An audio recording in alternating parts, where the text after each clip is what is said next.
Hey guys, how you doing? Angel Tuccy here from Denver, Colorado, your media exposure specialist, coming to you live from my closet.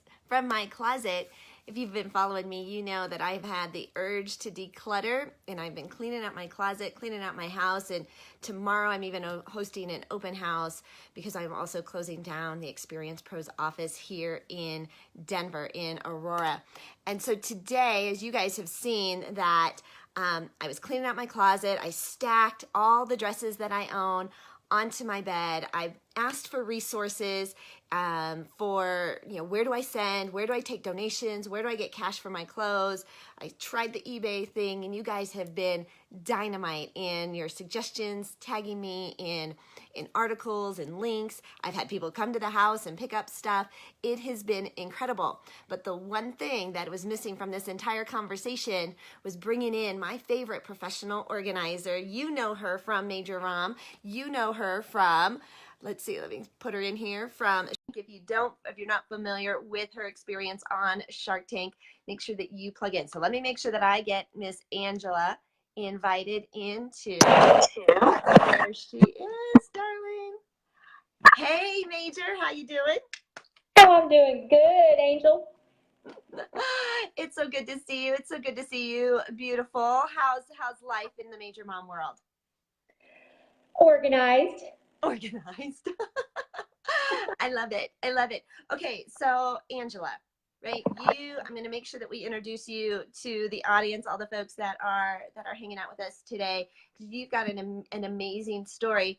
But I imagine that with all the new trends that are going on with organizing, the life-changing magic of tidying up, the Marie Kondo fad, that you are seeing a trend in people that are excited about decluttering and getting organized. Am I right? Yes, it's so exciting when any professional organizer gets airtime from Peter Walsh when he was on.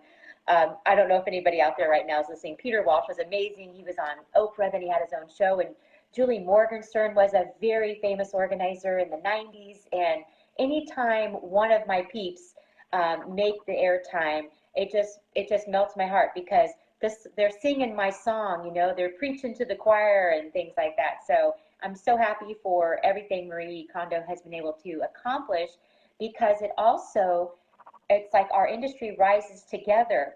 All ships rise together when we're all out there sharing our message and our love for decluttering and organizing.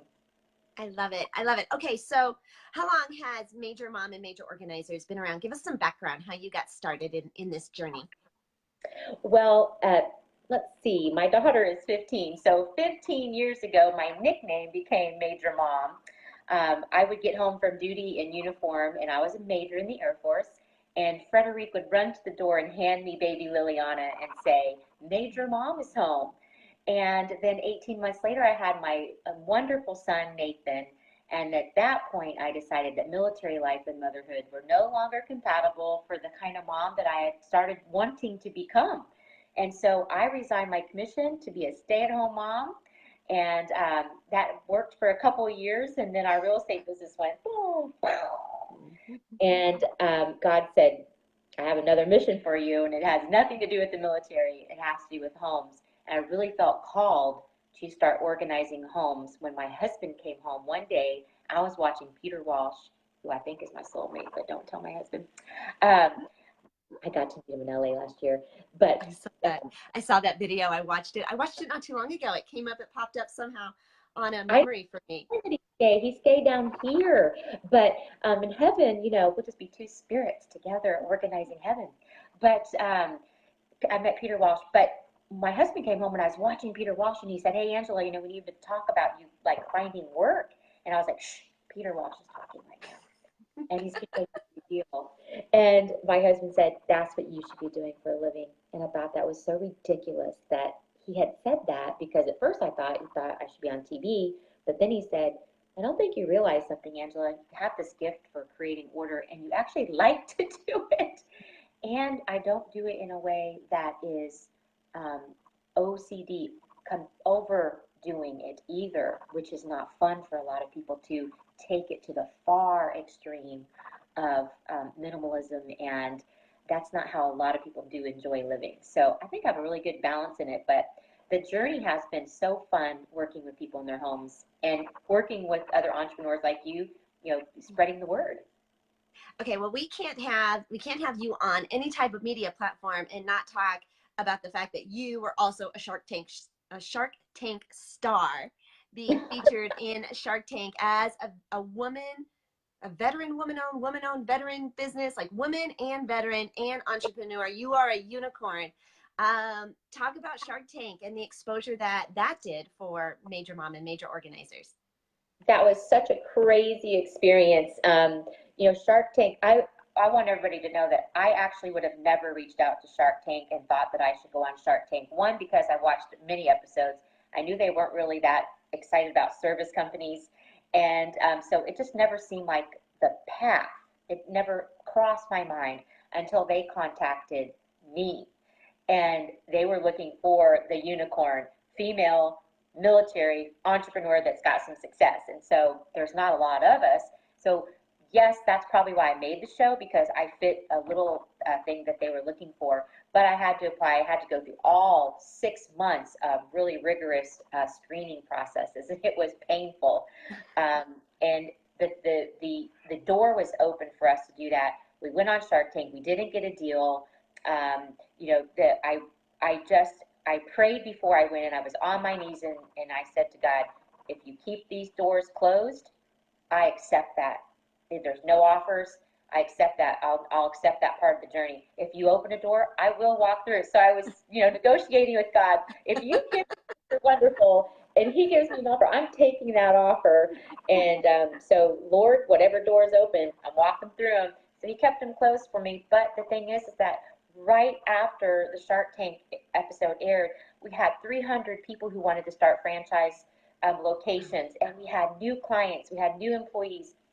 We were swamped for months trying to get through all the emails and phone calls, and it was so exciting and exhausting and exhilarating, all these emotions at once. And we only selected 2 franchise owners at that point because we wanted to be really highly selective. So we have a great franchise owner in Columbus, Ohio, and a wonderful one in San Antonio, Texas.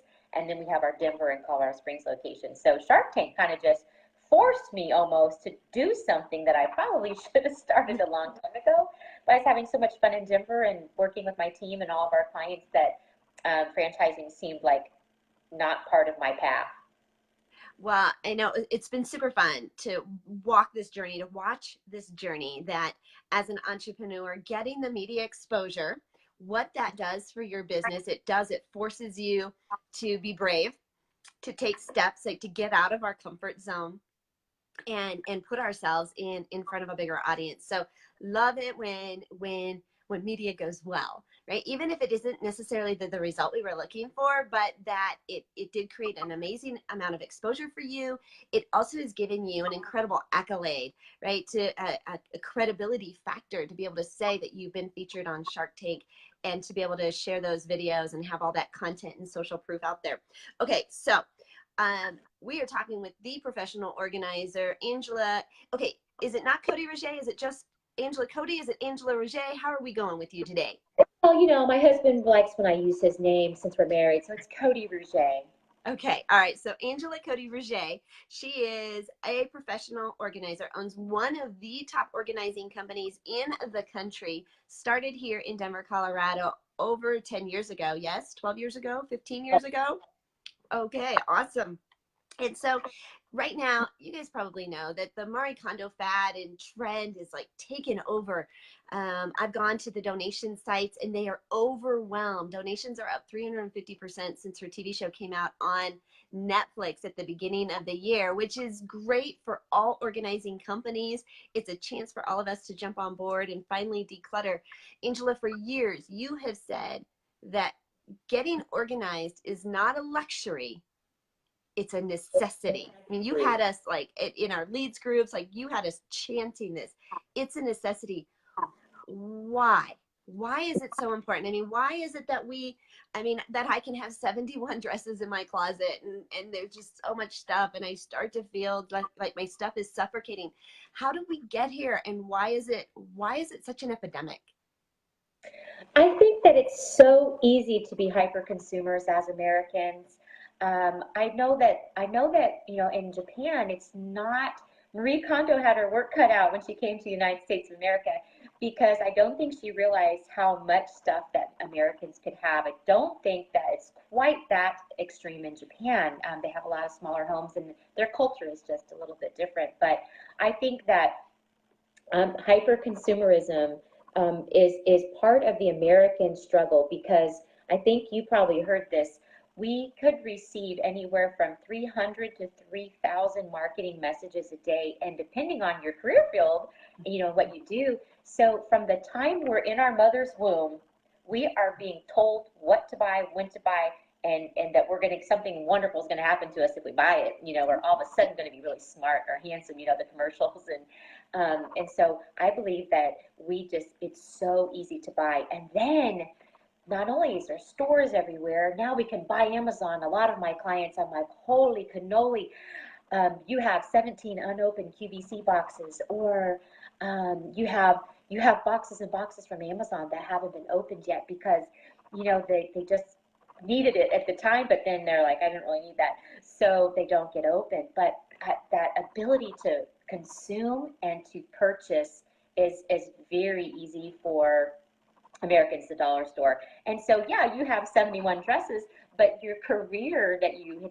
have and your business requires you to sometimes have different amounts of clothes, right? But we always say, um, just let's make sure they fit in your closet if you need to have that many clothes. And that's what I love about what we've always talked to our clients about, and you and Jay, and when Eric and all of y'all are decluttering. I always say, careful not to over purge, because this isn't a contest, and and these contests can end up with some hurt feelings. If the husband and wife are pushing you to over purge, then the buyer's remorse or the oh what have I done sets in, and so Wow.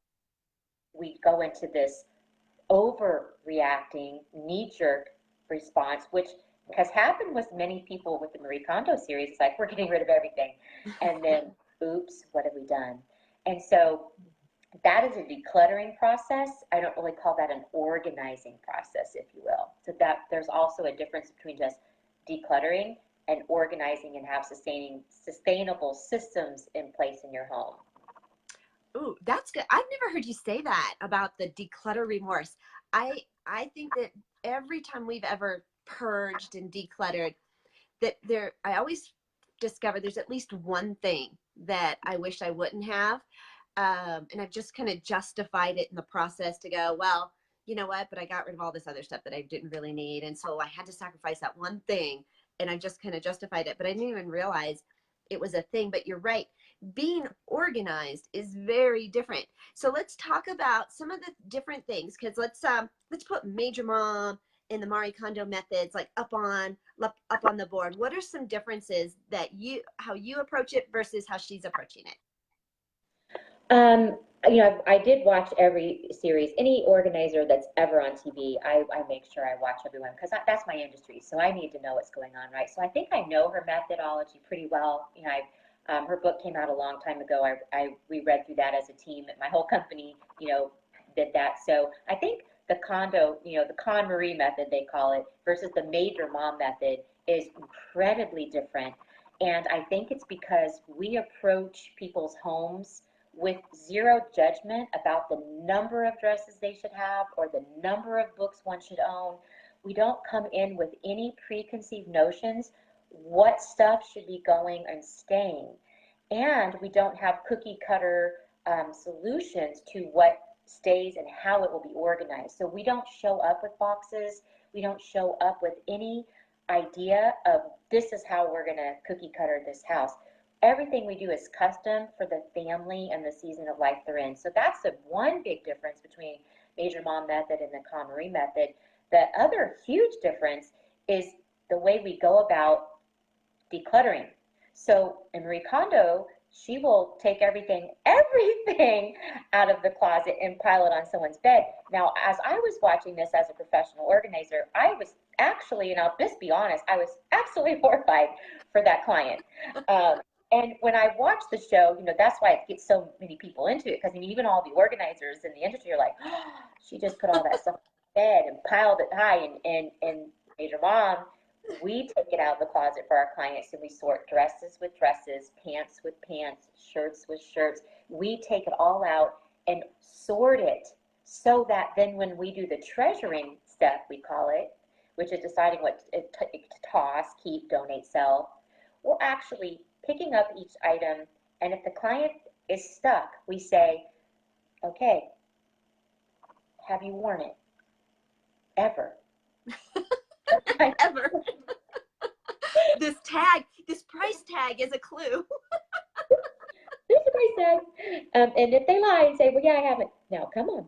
But if they say, no, but I'm going to, okay, are you going to? Is this actually the size you wear? So the Major Mom method is we're side by side with our clients doing the hands-on guiding, and the KonMari method is we'll be back in anywhere from 2 days to 20 days once you get this part done to give you the next task. And so that was also horrifying to me to say day 48 on some of those jobs because we don't have 48 days in Major Organizers. We get the jobs done in 2 days. We're there, we're working together. We have a team of organizers. So, we're moving through things, the client's making decisions, we're removing it for the house for them. So hands-on, so different from consulting. It's interesting because the number of days kind of freaked me out a little bit too when I was watching the TV show. So last weekend, one of the ways I like to get, relax is I like to clean out my closet. But we had been doing some other cleaning out of the house as well. And Angela had brought everything into my dining room, which is right at the bottom of my stairs. And in order to get to my kitchen, like from my bedroom to my kitchen, I kind of passed through the dining room. And my dining room was packed with boxes and bags and items that we were going to be getting rid of. But in the meantime, it's sitting in my dining room. Just having that in my house for 3 days, Angela, I was overwhelmed and I felt, I don't know, it just kind of consumed me. Yesterday, I had to move it all out of my dining room. Jay put it in the garage until the people are coming to pick it up because I was just, so I can't imagine. I mean, that was just me for 3 days seeing it. At first, I was all excited. I'm like, yay me, look at what I did. But just having it there at the bottom of the stairs and being able to see it, it's like, I can't look at it. It's overwhelming and it's causing anxiety or some blockage in me. I had to take it all the way out of the house before it actually felt clear. And I just don't think I could live in that state for a month. It really cracked me up because a lot of times when I was watching the show and I see the bags piling up and the bags piling up and I thought, are they not taking that every day or who's coming to get those bags? And, I know for TV purposes, they want the bags to keep piling up, Yes. But I thought, I told my husband and my kids were watching, I said, oh, that's so hard. That is so hard watching all that stuff be there because when we work with clients, we are constantly removing it that day as decisions are made. So that it always feels clear and like moving and flowing. So that is tough. And I know that Marie Kondo is doing that for TV purposes, so I'm sure that her consultants, that's not how they do it. I have no idea, but it was hard to watch. Angela, why? I mean, so I took some items to donate the other day, and then I'm reading articles too that the world is purging, right? The world is decluttering, and I went to one place that is normally begging for donations. They are a week piled up behind. Another place, she's like, we just have too much stuff. We just have too much. Why do you think that this is taken off the way that it has? Because it really, I mean, I'm listening. I heard an Old Navy commercial that was referring to it. I'm seeing memes. I mean, it has really launched and taken off. Why do you think that is? I think that I've watched this industry for, a long time, and I see cycles and trends in any industry, right, where things just really, everyone's got to have one, and then everyone's got to have one, and then not so much. And so I think this is a normal industry trend, that for, the organizing industry, but the American industry where it's like, oh, we've got this, it's Japanese method, methodology. So it'd be this fad of just minimalize and get rid of everything. And then there'll be the fallout will be, oh dear God, why did we get rid of that? And, so then it'll be like, you'll feel a slowdown in it again. But the one thing is that when people go into over purging, what we say in the industry is like, now they're showing off. We always tell our clients, don't show off for me today because I don't want the phone call next month going, I should have never given that away. This is not the time to watch a Marie Kondo episode and say, that's it, I'm getting rid of all my husband's stuff. That's also a terrible trend that happens in these kind of environments, is where people always like to focus on the other person's stuff. And you and I have had funny conversations about this, is that it's so much easier to be annoyed by our husband's stuff than ours. And you think, okay, what in the world? My phone's going, so I'm going to go over here. You think, what in the world they're doing? So some of these over purging is people just getting rid of not necessarily their stuff, but like kind of forcing the issue with their kids and other things. But this trend is a good trend. And as far as their nonprofits are not having enough room for all this stuff that people are getting rid of, this is going to be so great for the nonprofits that never get any stuff. Like, there's thousands of nonprofits that need that stuff, but we always go the same ones all the time. This is going to force people to start blessing churches and blessing these small little nonprofits that need those things, versus always just going to, the big places where it's super easy. Now we have to do a little more research as Americans and say, all right, let's figure out who needs this. And I have a document that I'll share with you, and we can share with other people. But the document is called A Second Life for Your Stuff. And we have 100 nonprofits in the Denver metro area that need your stuff. Really weird things, but all different things. And, that the fun part about that is that people can stop kind of being generic in their donations and be more conscientious and plan where their donations are going to go, if that makes sense. I love it. That's one of the pieces that has come up too, is some of these lesser known nonprofits. What an opportunity this is for them to speak up and get their voice out there to say, hey, we are accepting donations, because there are the main biggies that might get overwhelmed, but that means there's a lot of opportunity. So if you know somebody, if you guys, anybody here listening, tag the nonprofits maybe that you're aware of that can accept donations, that are looking for donations.